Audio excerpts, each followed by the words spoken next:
Hello students, now you might be eagerly waiting for your result. अभी तो आपको पढ़ने का बिल्कुल मन नहीं होगा, पढ़ाई वाली वीडियो देखने का तो किसी का मन करता ही नहीं है. 10th class students are waiting for their 11th class result and 11th year students are eager to go to 12th class. है ना? मैं बिल्कुल सही बोल रही हूँ. ठीक है बेटा, तो फिर से मैं आपके इस वीडियो में थोड़े से डाउट्स क्लियर करने जा रही हूँ रिगार्डिंग योर रिजल्ट. मैंने आपको पहले से बता के रखा है आपके रिजल्ट के बारे में, उसकी मार्किंग स्कोरिंग, जैसे बोर्ड जिस तरह की स्कोरिंग करेगा उस तरह मैंने आपको पहले से बता के रखा है कि किस सब्जेक्ट के किस तरह मार्क्स आपको मिलेंगे. सबसे पहले मैं बात करती हूँ 10th क्लास की. देखो बेटा, मैंने आपको पहले भी बताया कि आपके 2 पेपर हो चुके हैं, इंग्लिश एंड साइंस, और उसकी इंटरनल असेसमेंट भी आपके स्कूल से जा चुकी थी. तो जो बच्चे इन 2 एग्जामिनेशन 2 पेपर्स को पास कर लेंगे तो उसके हिसाब से, मतलब कि सपोज करो आपको इंग्लिश में 70 मार्क्स मिले हैं, एसएसटी में 65 मिले हैं, इंक्लूडिंग आपकी इंटरनल परसेंटेज ऑफ एसएसटी, दोनों को प्लस करके उसको 2 से डिवाइड करो, वो आपकी परसेंटेज बनेगी. समझ रहे हो मेरी बात? लाइक आपको इंग्लिश में 70 मिले हैं, उसमें 60 मिले हैं, तो हो गया 130. 130 डिवाइडेड बाय 2 कितना हुआ? आप कीजिए, 130 divided by 2 is equal to 60, तो वो बन गया आपका 60%. तो वो 60% आपको थर्ड पेपर के लिए मिल जाएंगे, जो आपका तीसरा पेपर होगा. ठीक है, लाइक वो हिंदी है, साइंस है, जो थर्ड पेपर था आपका डेटशीट में. ठीक है, फिर जो आपके पास 3 सब्जेक्ट्स आ गए. अब इन 3 सब्जेक्ट्स में जो टॉप 2 सब्जेक्ट्स होंगे, लाइक जैसे आपको 70 मिले इंग्लिश में, एसएसटी में थे आपके 60, और जो उन दोनों की परसेंटेज बना के 60 मिले. अब इन दोनों के टॉप, इंग्लिश के 70, दोनों के सेम है, सपोज करो एक में 65 होते, उसका 65 लेके दोनों को प्लस करके फिर से उनका एग्रीगेट निकाला जाएगा, वो आपको 4th पेपर के लिए मिलेगा. ठीक है, 4th पेपर यानी हिंदी और उर्दू. ठीक, उसके बाद आ गया आपका मैथ्स. मैथ्स में सबका एग्रीगेट निकाला जाएगा, पूरा जो भी आपके बनेंगे उसको प्लस करेंगे, प्लस करके डिवाइडेड बाय 2, जितना भी आपका बनेगा वो आपको मैथ्स के परसेंटेज मिल जाएगा. हाँ, एक बात और याद रखोगे, जिन बच्चों के, जैसे पिछले कुछ बच्चों के जो बाय एनुअल एग्जाम थे, जिनका किसी के 2 सब्जेक्ट पास हैं, किसी के 3 पास हैं, किसी के 4 भी पास हैं, तो उनका जो 1-1, 2-2, 3-3 सब्जेक्ट रह चुका है ना बेटा, वो भी इसी हिसाब से आपको दिया जाएगा. लेकिन जिसका 1 पास है, 4 फेल हैं, वो उस बच्चे को फिर से अपेयर होना पड़ेगा, जो एग्जाम अगस्त में बायएनुअल एग्जाम होंगे. ठीक है, आप मेरी बात समझे? जो बच्चे जिनका 2 पेपर भी पास हैं, पिछले 2 भी पास हैं, 3 भी पास हैं, 4 भी पास हैं, उनको मतलब एग्रीगेट दिया जाएगा. और हाँ, अब फ्रेश एग्जाम की बात करें, जो अभी आपने फ्रेश एग्जाम 2 दिए हैं उनकी बात करें, सपोज करो आपके 2 में से आपने दोनों पास कर लिए, तो आपकी परसेंटेज वो निकालेंगे. इन केस आपका 1 सब्जेक्ट पास हुआ है तो फिर आपकी परसेंटेज नहीं निकलेगी, आपको फिर से जो अगस्त में एग्जाम होंगे उनमें आपको अपेयर होना पड़ेगा. ठीक है, तो मुझे लगता है कि आप सबके अच्छे ही हुए होंगे एग्जाम, तो भगवान ना करे किसी को अगस्त में एग्जाम देने की जरूरत पड़े, बिकॉज ऑलरेडी आपका सेशन काफी लेट हो गया है.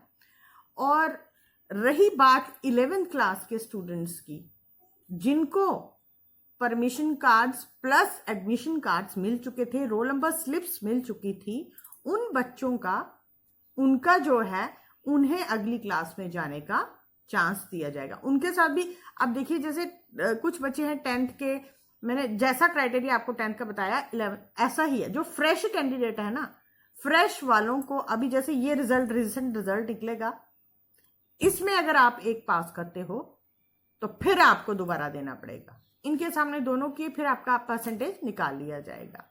ठीक है बेटा, तो इसी तरह 11th का भी यही प्रोसीजर है. 11th में भी जो फ्रेश कैंडिडेट्स थे, जिनके पास रोल नंबर स्लिप्स थी, जो रेडी थे एग्जाम देने के लिए, उनके पास एडमिशन कार्ड्स थे, परमिशन कार्ड्स थे, उनको प्रमोट कर दिया गया है। ये Jammu summer zone, Jammu division summer zone, Kashmir division winter zone, biannual, ये सब स्टूडेंट्स का सेम ही प्रोसीजर है।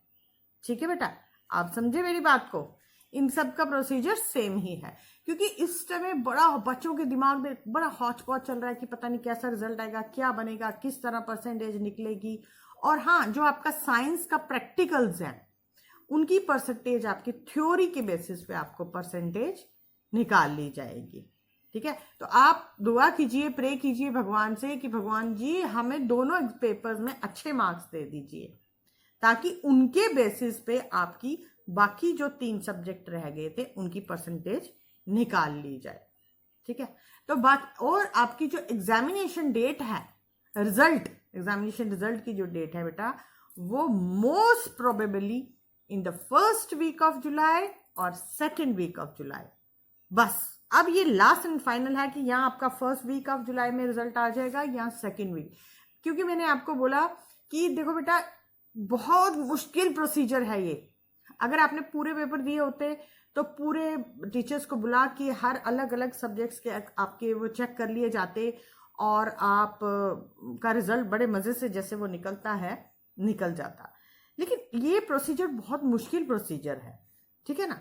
और हाँ, एक बात और, इन केस बोर्ड को अगर लगता है, जैसे 11th क्लास के स्टूडेंट्स हैं उनको तो एक तरह से डायरेक्ट प्रमोशन मिल ली जा रही है, क्योंकि उन्होंने तो कोई एग्जाम के लिए अपीयर नहीं, उनका कोई एग्जाम नहीं हुआ था, तो उनको। और हाँ, ये जो प्रोसीजर है परसेंटेज का फॉर दिस सेशन ओनली, सिर्फ इसी सेशन के लिए 2021 तक के लिए।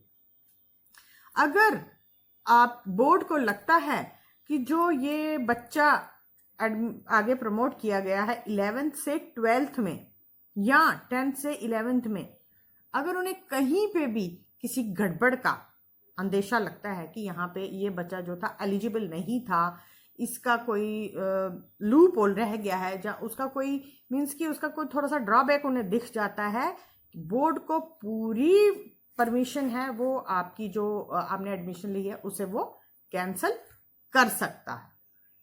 ठीक है, मेरा कहने का मतलब है कि आपका जो ये एक बोर्ड ने क्राइटेरिया बनाया है कि अब सारे बच्चे अब फ्रेश, कुछ बच्चों के दिमाग में ये भी बात होगी कि ये क्या बात हुई कि जो 2-2, 3-3 जिनके सब्जेक्ट्स पास हैं वो पास हो जाएंगे, हमारा नहीं पास होगा।